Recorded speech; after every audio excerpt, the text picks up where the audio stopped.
আসসালামু আলাইকুম। সবাইকে স্বাগত জানিয়ে আমি আমার বক্তব্য শুরু করছি। আজ অনেকদিন পর মূলত একটি বিষয় নিয়ে কথা বলার জন্য লাইভে যুক্ত হয়েছি। বিষয়টি হচ্ছে প্রথমত আমি এই লাইভটিকে তিনটে ভাগে ভাগ করেছি। প্রথম ভাগে কথা বলবো আমাদের বর্তমান সরকারে যে কয়েকজন অপদার্থ উপদেষ্টা আছে তাদেরকে নিয়ে। এই অপদার্থ লিস্টের একেবারে প্রথম সারিতে আমরা রাখতে পারি এটা বাংলাদেশের মানুষ আসলে খুবই কষ্টে থাকে, খুবই মানে বিচলিত। তারপরেও কেন ডক্টর ইউনূসের ডক্টর মোহাম্মদ ইউনূসের আসলে এই বিষয়ে কোনো কনসার্ন নাই, সেই জিনিসটা আমাদেরকে ব্যথিত করে। এটা হচ্ছে সাধারণ জনগণ হিসেবে বললাম। আর ডক্টর মোহাম্মদ ইউনূসের কেন কনসার্ন নাই তার পুরো লিস্ট আমার কাছে অলরেডি চলে এসছে। শুধু আমার কাছে না, এটা এফবিআইয়ের কাছ থেকে এবং মার্কিন যে ডিপ স্টেট সেখান থেকে এই জিনিসটা বের করতে আমাদের খুব বেগ পেতে হয়েছে। তারপর আমরা বের করছি। ডক্টর ইউনূসকেও কিছুক্ষণ পরে ধরা হবে। প্রথমত ধরে যে কয়েকজন ব্যর্থ এবং অপদার্থ উপদেষ্টা আছে তার মধ্যে প্রথম স্থানে রাখতে পারি বেয়াদব এবং ট্রেইটর আসিফ নজরুলকে। সে শুধু একজন বেয়াদব ট্রেইটর বললে ভুল হবে, সে একজন ওম্যানাইজার, লম্পট, চরিত্রহীন এবং মিথ্যাবাদী। আপনাদের একটা খেয়াল আছে, সরকার দ্যাট মিনস ফ্যাসিস্ট হাসিনা পতনের অনেক আগে সে বিভিন্ন টকশোতে এসে বড় বড় নীতিবাক্য দিত। এই যে কথাটা বলতো না, এইগুলো হচ্ছে একজন মুনাফিকের লক্ষণ। সে যতগুলো কথা বলতো তার চরিত্র আমি বহু আগে থেকে চিনি, কারণ আমিও সেম সে যে বিল্ডিংয়ে বসে ওখানে 4টা ডিপার্টমেন্ট আছে, একটা ডিপার্টমেন্টের স্টুডেন্ট আমি ছিলাম। সো তার ডিপার্টমেন্টের অনেক স্টুডেন্টই আমাদের সাথে খুবই ভালো রিলেশন ছিল এবং আমার ফ্রেন্ড লিস্টেও ছিল। তাদের কাছ থেকে এই যে আসিফ নজরুল যে মানে বেয়াদবটার অনেক কাহিনী আমি শুনেছি, শুধু শুনি নাই, একবারে প্রমাণসহ আমাদের হাতে ছিল। তারপরেও তাকে ওই সময় কিছু করতে পারি নাই, বিকজ আমরা ছিলাম স্টুডেন্ট এবং হাসিনার গুন্ডা বাহিনীর দ্বারা নিষ্পেষিত। আরেকটা জিনিস বলে দিই, আসিফ নজরুল কিন্তু হাসিনারই পোষা একটা কুত্তা ছিল। হ্যাঁ, সে একই সাথে ইন্ডিয়ার পয়সাও খাইতো, হাসিনার পয়সাও খাইতো, কিন্তু তার কাজ ছিল হাসিনার বিরুদ্ধে সফট টোনে কিছু কথা বলা। আচ্ছা, এবার আসিফ নজরুলের প্রসঙ্গে আসি।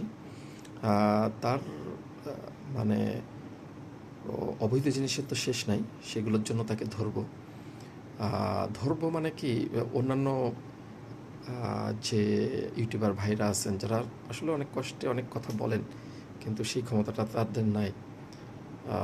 আল্লাহর রহমতে সেই ক্ষমতাটা আমাদের আছে। আমরা ধরবো, আসিফ নজরুলকে ধরবো এবং মানে ওকে পায়খানা করায় ছেড়ে দেবো, এমন মার দেবো পায়খানা করতে করতে মরে যাবে। আসিফ নজরুল, তুই তোর দেওয়া হয়ে গেল, তোকে কয়েকদিনের সময় দেওয়া হলো, তুই এবার পালা। তোর পালানোর একমাত্র জায়গা হচ্ছে পৃথিবী ছেড়ে দেওয়া। পৃথিবীর যে প্রান্তে তুই থাক, তোর জন্য সেই সুযোগও দিলাম, তুই ট্রাম্পের কোলে যে থাক, ট্রাম্পের কোলের মধ্যে যে তোকে মেরে দিয়ে আসবো। Now go and find your place to hide. এই বেয়াদবটা আর অনেকগুলো তথ্যই আমাদের কাছে এসছে। তার মধ্যে অন্যতম তথ্য হচ্ছে এ পর্যন্ত সে 1236 কোটি টাকা পাচার করছে। কত বড় মানে বাস্টার্ড, চিন্তা করেন। এতগুলো সাধারণ নিরীহ মানুষ, ছাত্র জনতা প্রাণ দিয়ে দেশকে একটা নরখাদকের হাত থেকে রক্ষা করলো, আর আরও নরখাদকগুলো তৈরি হয়ে গেল। সে অলরেডি 1236 কোটি টাকা, তার ম্যাক্সিমাম জিনিসটাই সে পাচার করছে টার্কিতে, এবং আরেকটা দেশেও সে পাচার করছে। খুব সম্ভবত আমাদের কাছে যেটা রিপোর্ট এসছে, আমাদের ইনভেস্টিগেশন এখনও চলছে, সেটা হচ্ছে ইউএসএতে কিছু এবং ইউএইতে কিছু।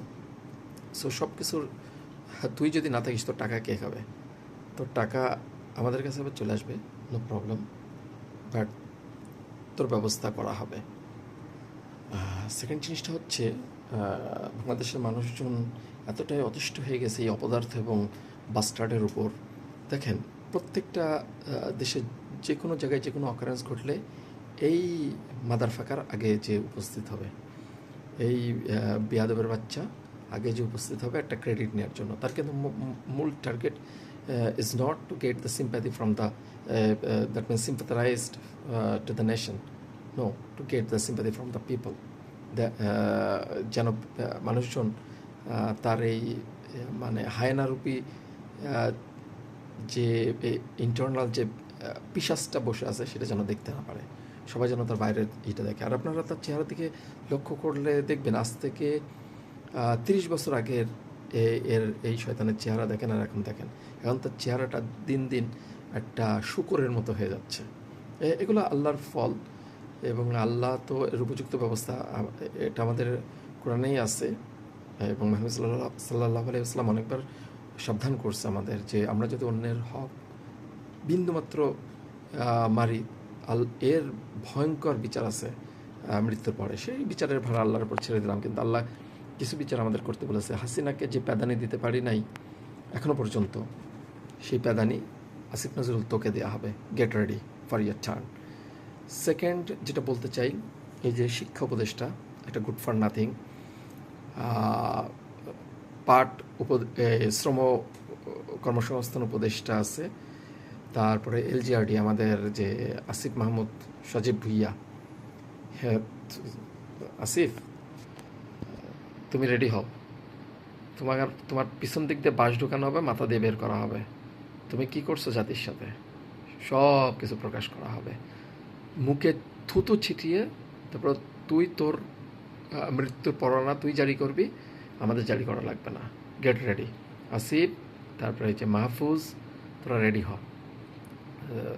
টাকা চুরি, পাচার, নারী কেলেঙ্কারি এমন কিছু নাই তোদের সম্পর্কে আমাদের কাছে আসছে না। Get ready. তারপরে আরেকটা আছে যে ব্রিগেডিয়ার শেখাওয়াত, এত পাক্কা হাসিনার পাচাটা কুত্তার ইন্ডিয়ান দালাল। এই বাস্টার্ডের অলরেডি এক পা কবরে চলে গেছে, তারপরও মানে তার এখনো পর্যন্ত দেশের মানুষের সাথে কাতরে গেল না। এর সাথে আরও কিছু আছে, আরেকজন আছে ফারুকি, হিজরা ফারুকি।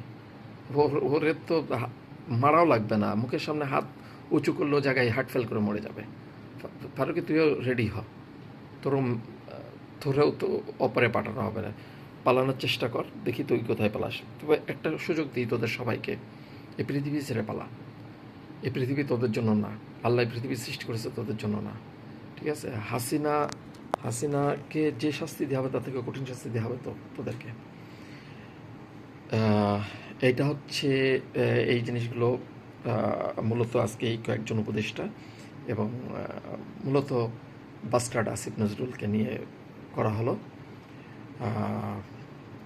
আমার পরের লাইভগুলো পর্যায়ক্রমে আমি এখন পাবলিশ করব।